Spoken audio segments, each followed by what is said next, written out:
పూర్తి వివరాలు చూసే ముందు మా ఛానల్ ని సబ్స్క్రైబ్ చేయడం మర్చిపోకండి. శ్రీ గురుభ్యో నమః. శ్రీ మహాసరస్వత్యై నమః.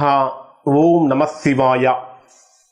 నారాయణ శాస్త్రి ఆస్ట్రాలజీ ఛానల్ వీక్షిస్తున్నటువంటి ప్రేక్షక మహాశీలకు స్వాగతం, సుస్వాగతం. ఈరోజు మనము 2026 సంవత్సరం జనవరి నెల 11వ తేదీ నుంచి 20వ తేదీ వరకు మకర రాశిలో జన్మించిన వారి యొక్క రాశి ఫలితాలు ఏ విధంగా ఉన్నాయి, గ్రహస్థితులు ఎలా ఉన్నాయి, రాశి ఫలితాలు ఎలా ఉండబోతున్నాయి, రోజువారీ ఫలితాలు ఎలా ఉంటాయి, ఏ రోజుల్లో జాగ్రత్తలు తీసుకోవాలి, ఒకవేళ ప్రతికూలతలు కనుక ఉంటే ఏ రోజులలో ఎటువంటి పరిహారాలు పాటించాలి మొదలైనటువంటి అన్ని విషయాలు కూడా మనం ఈ వీడియోలో తెలుసుకుందాం. మనము చెప్పుకుంటున్నటువంటి రాశి ఫలితాలు 11వ తేదీ నుంచి 20వ తేదీ మధ్యలో కాబట్టి చాలామందికి ఉన్న సంశయము, సందిగ్ధత ఏమిటంటే మకర సంక్రాంతి ఎప్పుడు జరుపుకోవాలనే ఒక సంశయం ఏర్పడింది. జనరల్గా తీసుకుంటే మకర సంక్రాంతి ఎప్పుడూ కూడా రవి మకర రాశిలో ప్రవేశించినప్పుడు మకర సంక్రమణం జరుగుతుంది. అంటే ఈ నెల 14వ తేదీ మధ్యాహ్నం 2:44 ఎప్పుడైతే సూర్యుడు మకర రాశిలోకి ప్రవేశిస్తాడో అప్పటి నుంచి మనకు మకర సంక్రాంతి. అంటే మధ్యాహ్నం 2:44 రవి మకర రాశిలోకి ప్రవేశిస్తున్నటువంటి కారణం చేత 14వ తేదీన మాత్రమే మనం మకర సంక్రాంతి జరుపుకోవాలి. 13వ తేదీన భోగి గోదా కళ్యాణం ఉంటుంది, 14వ తేదీ మకర సంక్రాంతి, 15వ తేదీ కనుమ. ఇవి యథావిధిగా ఉంటాయి. ఇక ముఖ్యమైనటువంటి రోజులు కనుక తీసుకుంటే 16వ తేదీ మాస శివరాత్రి, 18వ తేదీ చొల్లంగి అమావాస్య, 19వ తేదీ నుంచి మాఘమాసం ప్రారంభమవుతాయి. ఈ సంవత్సరం మాఘమాసంలో ఒక శుభముహూర్తం కూడా లేదు. కారణం ఏమిటంటే మొత్తం మౌఢ్యమితో నిండి ఉన్నటువంటి కారణం చేత ఏ రకమైనటువంటి శుభముహూర్తాలు లేవు.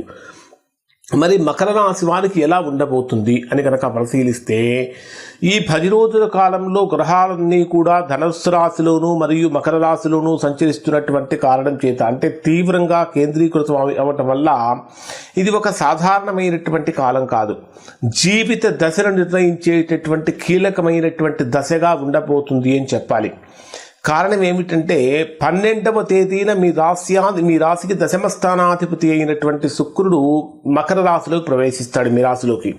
అంటే 11వ తేదీ మనకు పెద్ద ఇబ్బంది ఉండదు. 12వ తేదీ నుంచి మీ జన్మరాశిలోనే దశమ స్థానాధిపతి సంచరిస్తున్నటువంటి కారణం చేత ఇప్పటి వరకు ఎవరైతే ఉద్యోగపరంగా వ్యాపారపరంగా తీవ్రమైనటువంటి ప్రతికూలతలు పొంది ఉన్నారో ఆ ప్రతికూలతలన్నీ తొలగిపోతాయి. అలానే రవి కూడా 14వ తేదీ మధ్యాహ్నం 2:44 అంటే మీ జన్మరాశికి అష్టమాధిపతి అయిన రవి కూడా 14వ తేదీన మీ రాశిలోకి ప్రవేశించినప్పుడు ఏం జరుగుతుందంటే ఇప్పటిదాకా ఆర్థిక పరమైన సమస్యలతోటి, విపరీతమైనటువంటి ఆలోచనలతోటి లేదా అనారోగ్య సమస్యలతోటి, రుణ బాధలతోటి బాధపడినటువంటి వారికి వాటి నుంచి ఉపశమనం కలిగించే అవకాశం అనేటటువంటిది కనిపిస్తూ ఉన్నది. తర్వాత కుజుడిని కనుక తీసుకుంటే 15వ తేదీ వరకు కుజుడు మీ జన్మరాశికి 12వ స్థానంలో సంచరిస్తాడు. చతుర్థాధిపతి 12వ స్థానంలో సంచరించినప్పుడు విపరీతమైనటువంటి ఆవేశం పెరుగుతుంది, కోపం పెరుగుతూ ఉంటుంది, కష్టం ఎక్కువ సుఖం తక్కువ అన్నట్టుగా ఉంటుంది. బెట్టింగ్స్ వైపు వెళ్ళేటటువంటి వారు బెట్టింగ్స్ వైపు వెళ్లకుండా ఉండటం అనేది ప్రధానంగా చెప్పదగినటువంటి సూచన. ఇక 16వ తేదీ నుంచి మీ జన్మరాశిలోనే కుజుడు ఎగ్జాల్టేషన్ ఉచ్చస్థానంలో సంచరించేటటువంటి సమయంలో బ్రహ్మాండమైనటువంటి అనుకూలత అనేటటువంటిది కూడా పెరుగుతుంది అని చెప్పాలి. తర్వాత బుధుడు కూడా 17వ తేదీన మీ జన్మరాశిలోకి ప్రవేశిస్తాడు. 16వ తేదీ వరకు మీ రాశికి 12వ స్థానంలో ఉంటాడు. 16వ తేదీ వరకు ముఖ్యంగా చెప్పాలంటే మకర రాశి వారికి కొద్దిగా గడ్డు కాలంలా కనిపిస్తూ ఉంటుంది, కానీ కొన్ని జాగ్రత్తలు కనుక పాటించినట్లయితే మంచి ఫలితాలు పొందుతారు. ఇక ప్రధానంగా గురుడు మీ జన్మరాశికి 6వ స్థానంలో సంచరిస్తున్నాడు. మంచి ఆలోచనలు, మంచి కమ్యూనికేషన్, మంచి ఒప్పందాలు ఇవన్నీ కూడా ఈ రాశి వారికి కలుగుతూ ఉంటాయి అని చెప్పాలి. ముఖ్యంగా రాహు కేతు గ్రహాల యొక్క ప్రభావాన్ని కనుక మనం పరిశీలించినట్లయితే టెక్నాలజీ రంగంలో ఉన్నటువంటి వారికి, సోషల్ మీడియాలో ఉన్నవారికి, సాఫ్ట్వేర్ రంగంలో ఉన్నవారికి, బ్యాంకింగ్ సెక్టార్స్లో ఉన్నటువంటి వారికి మీరు చాలా గొప్పగా ప్రభావితం చేసే అవకాశం కూడా కనిపిస్తూ ఉంటుంది. ఇక రాశ్యాధిపతి అయిన శని రాశికి 3వ స్థానంలో సంచరిస్తున్నటువంటి కారణం చేత ధైర్యం పెరుగుతుంది, స్పష్టత పెరుగుతుంది, చేసేటటువంటి పనులలో స్పష్టత పెరుగుతుంది, ఆర్థిక పరమైనటువంటి స్థిరత్వం పెరుగుతుంది, విలాసాలు, కుటుంబ ఖర్చులు కూడా పెరుగుతూ ఉంటాయి. ఇవన్నీ కూడా ఉన్నటువంటి గ్రహస్థితి ప్రకారం కనుక పరిశీలించినట్లయితే వచ్చేటటువంటి ఫలితాలు. మరి ఎవరైతే నిరుద్యోగులుగా ఉన్నటువంటి వారు ఉద్యోగ ప్రయత్నాలు చేయాలనుకుంటారో 16వ తేదీ తర్వాత కనుక చేసినట్లయితే చేసేటటువంటి ఉద్యోగ ప్రయత్నాలు చక్కగా ఫలిస్తాయి అని చెప్పాలి. ఈ మాసంలో ఎవరైతే వివాహ ప్రయత్నాలు చేస్తూ ఉంటారో దగ్గర దాకా వచ్చినట్టే వచ్చి దూరంగా పోయే అవకాశం కూడా కనిపిస్తూ ఉంటుంది. మరి డే వైజ్గా కనుక పరిశీలిస్తే మకర రాశి వారికి ఎలా ఉండబోతుంది అంటే, మకర రాశి వారికి ఏ విధంగా ఉండబోతుందంటే, మనకు 11వ తేదీ ఉదయం నుంచి 13వ తేదీ సాయంత్రం 5:21 వరకు ఉండేటటువంటి ఈ సమయంలో ఉద్యోగ వ్యాపారపరమైనటువంటి విషయాలలో కీలకమైనటువంటి నిర్ణయాలు తీసుకునేటటువంటి అవకాశం కనిపిస్తూ ఉంది.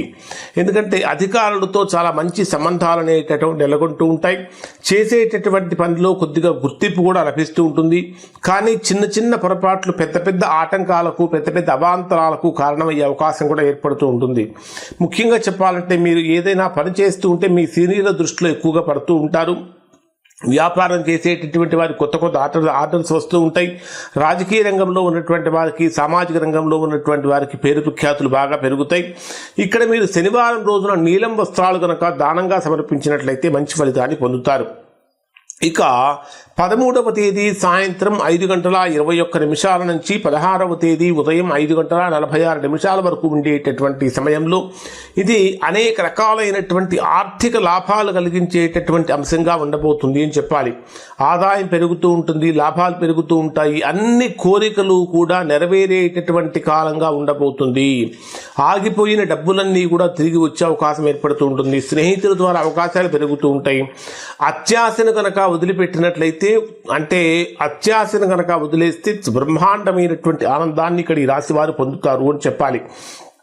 ఇక 16వ తేదీ ఉదయం 5:46 నుంచి 18వ తేదీ సాయంత్రం 4:36 వరకు ఉండేటటువంటి సమయంలో ఇది మీకు విపరీతమైనటువంటి ఖర్చులు పెరుగుతూ ఉంటాయి. మనస్సు స్థిరంగా ఉండదు, నిద్రలేమి కావచ్చు, విపరీతమైన ఆందోళనలు పెరుగుతూ ఉంటాయి. ప్రయాణ సమయంలో చాలా జాగ్రత్తలు పాటిస్తూ ఉండాలి. ఈ సమయంలో పెద్ద పెద్ద నిర్ణయాలు తీసుకోకుండా ఉండటం చాలా మంచిది. రహస్య శత్రువుల పట్ల చాలా జాగ్రత్తగా కూడా వ్యవహరించాలి. సోమవారం రోజున పాలు, పెరుగు ఈ రెండు కనుక దానంగా సమర్పించినట్లయితే తద్వారా మంచి ఫలితాన్ని పొందుతారు.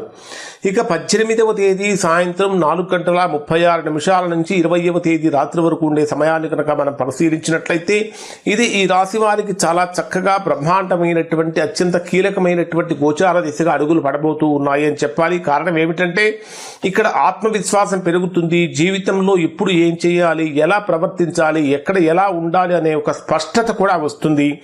ఎవరితో ఎలా మాట్లాడాలనే ఒక స్పష్టత కూడా పెరుగుతుంది. కొత్త పనులు ప్రారంభానికి ఇది సరైనటువంటి సమయంగా ఉండబోతుంది అని చెప్పాలి. ఉద్యోగ మార్పులు, వ్యాపార నిర్ణయాలలో మార్పులు ఖచ్చితంగా తీవ్రంగా ప్రభావం చూపే అవకాశాలుంటాయి. చివరికి మీ మాటే వేదంలాగా మారే అవకాశం కూడా ఇక్కడ ఈ రాశి వారికి ఏర్పడబోతూ ఉన్నది. ఇక్కడ మీరు పెద్దవాళ్ళ యొక్క ఆశీర్వాదం తీసుకోవటం వల్ల చాలా గొప్ప ఫలితాలు పొందుతారు. టోటల్గా ఈ 10 రోజుల ఫలితాన్ని కనుక పరిశీలిస్తే బాధ్యతలు ప్లస్ విజయావకాశాలు ఈ రెండూ కలిసి చాలా అద్భుతమైనటువంటి ఫలితాన్ని ఇచ్చేసేటటువంటి కాలంగా మారబోతుంది. సరిగ్గా కనుక వాడుకున్నట్లయితే జీవితమే మారేటటువంటి దశగా ఉండబోతుంది అని చెప్పాలి. ఇవి మకర రాశి వారికి సంబంధించినటువంటి ఫలితాలు. శుభం.